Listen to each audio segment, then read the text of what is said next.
அவருடைய எங்கே போகிறாரு எங்கே வராரு அந்த விஷயத்தெல்லாம் சேகரிப்பாங்க. சேகரிச்சுட்டு கரெக்டான டைமில் அவங்கள மர்டர் பண்ணிடுவாங்க.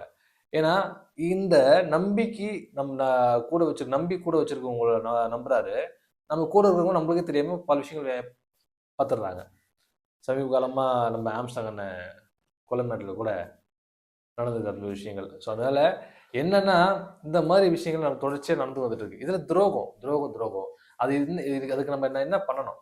என்ன பண்ணணும்னா லிசன் பண்ணுங்க. ஏன்னா ஏன் சொல்ல வரேன்னா நம்ம இது வரைக்கும் நம்ம அஜாக்கிரதையா இருந்துட்டோம். இதுக்கப்புறம் வந்து லிசன் பண்ணுங்க. நம்ம கூட பழகுறது யாரு, அவன் பேர் என்ன, ஊர் என்ன, அவன் எங்க இருக்கிறான், ஏது இருக்கிறான், அப்புறம் அவனுடைய ரியாக்ஷன் என்னவா இருக்குது, நெக்ஸ்ட் பார்த்தீங்கன்னாக்கா அவனுடைய பேசும் தோரணை எப்படி இருக்கு, நம்பி கூட்டு போகலாமா, ஒரு சில சீக்ரெட்டான விஷயத்த நம்ம யார்கிட்டையும் பேசவும் கூடாத ஒரு விஷயம்.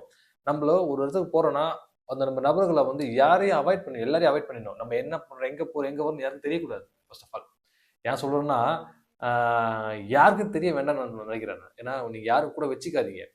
போங்க எல்லாம் போங்க வாங்க. ஆனா ஒரு முக்கியமான விஷயம்னா நீங்க தனியா போங்க, யாரும் கூட வச்சுக்காதீங்க, யாரும் பகுத்துக்காதீங்க. அதே சமயம் வந்து எதிரிகளை கூட நம்பிடலாம், துரோகிகளை நம்பவும் முடியாது சொல்லுவாங்க. அதனால எதிரியை கூட நம்பிடுங்க, துரோகிகளை பக்கத்துல வச்சுக்காதீங்க. ஒரு துரோகம் உங்களுக்கு துரோகம் பண்ணிட்டான்னு தெரியுதா, அதோட தொலை தூரத்துக்கு வச்சிருங்க. திருந்திடான்னு மட்டும் நினைக்காதீங்க.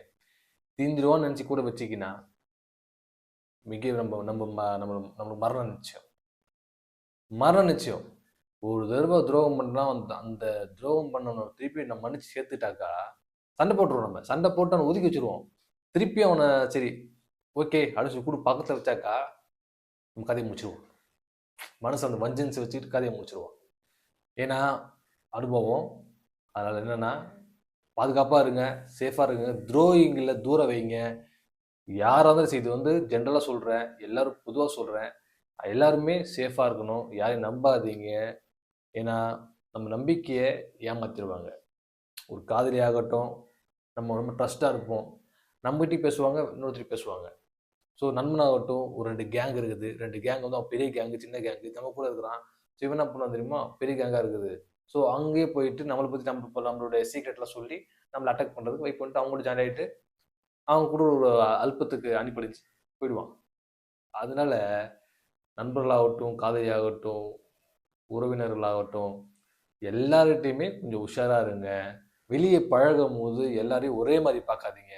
ஒவ்வொருத்தரையும் ஒவ்வொரு தோரணையில் பாருங்க, ஒவ்வொரு கண்ணோட்டத்தில் பாருங்க. நீ லிசன் பண்ணுங்க, அவங்க பழகும்போது தெரியும். நல்ல உஷாராக இருங்க மக்களே. ரொம்ப நன்றி, வணக்கம்.